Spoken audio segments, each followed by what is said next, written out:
وقال اللہ تعالی فقلت استغفروا ربکم انہ کان غفارا، اپنے رب سے مغفرت طلب کرو، وہ بہت ہی معاف کرنے والا ہے، غفار ہے، غفور ہے، معاف کرنے والا ہے، بخشنے والا ہے، مغفرت کرنے والا ہے۔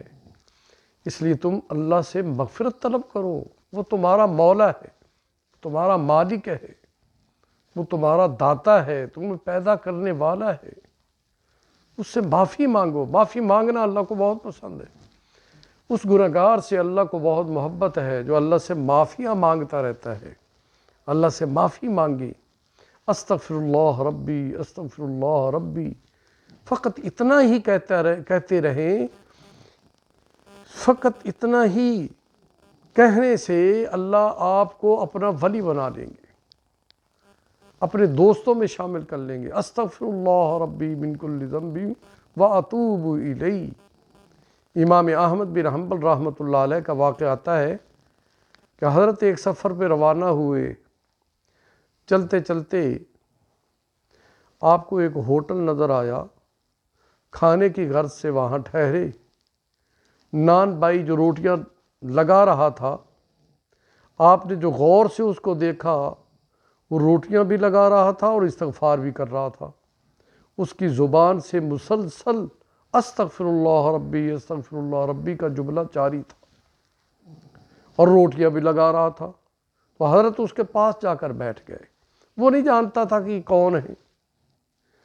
جب وہ اپنے کام سے فارغ ہوا تو امام احمد بن حنبل رحمۃ اللہ علیہ نے اس سے پوچھا کہ آپ جو اتنا کثرت سے استغفار کرتے ہو، اس سے آپ کو کچھ ملتا بھی ہے؟ اس کا آپ کو کوئی فائدہ محسوس ہوا ہے؟ دن رات آپ استغفار کرتے رہتے ہیں۔ تو اس نان بھائی نے کہا جی استغفار کرتا ہوں، آخر کوئی فائدہ ہے تو کرتا ہوں، اس کے تو بہت فائدے۔ اچھا کوئی فائدوں میں سے کوئی فائدہ بتائیں؟ تو اس نے کہا کہ سب سے بڑا فائدہ مجھے یہ ملا، اللہ تعالیٰ میری ہر دعا کو قبول کرتا ہے۔ کوئی دعا میں مانگوں اللہ قبول فرما لیتے۔ بڑی دعائیں میں نے مانگی اور وہ قبول ہوئی۔ یہ استغفار کی برکت ہے۔ استغفار کرنے والے مستجاب الدعوات ہیں، اللہ ان کی دعاؤں کو قبول کرتا ہے۔ تو حضرت نے فرمایا کہ کوئی ایسی دعا جو آپ نے مانگی اور وہ قبول نہ ہوئی ہو؟ تو اس نے کہا ہاں، ایک دعا ہے جو ابھی تک قبول نہیں ہوئی، میں مانگتا ہوں وہ ابھی تک قبول نہیں ہوئی، اللہ تعالیٰ قبول کر دے گا۔ وہ کون سی دعا ہے؟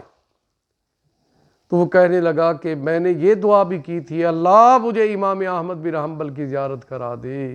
تو حضرت نے فرمایا یہ دعا تو تمہاری پھر آج قبول ہو چکی، میں ہی امام احمد بن حنبل ہوں۔ یہ استغفار کی برکت ہے۔ اس لیے ہم بھی استغفار کو اپنا مشغلہ بنائیں، اپنے وظائف میں شامل کریں، کثرت سے استغفار کریں۔ اللہ تعالی ہمیں عمل کرنے کی توفیق عطا فرمائے، آمین یا ربنا کریم۔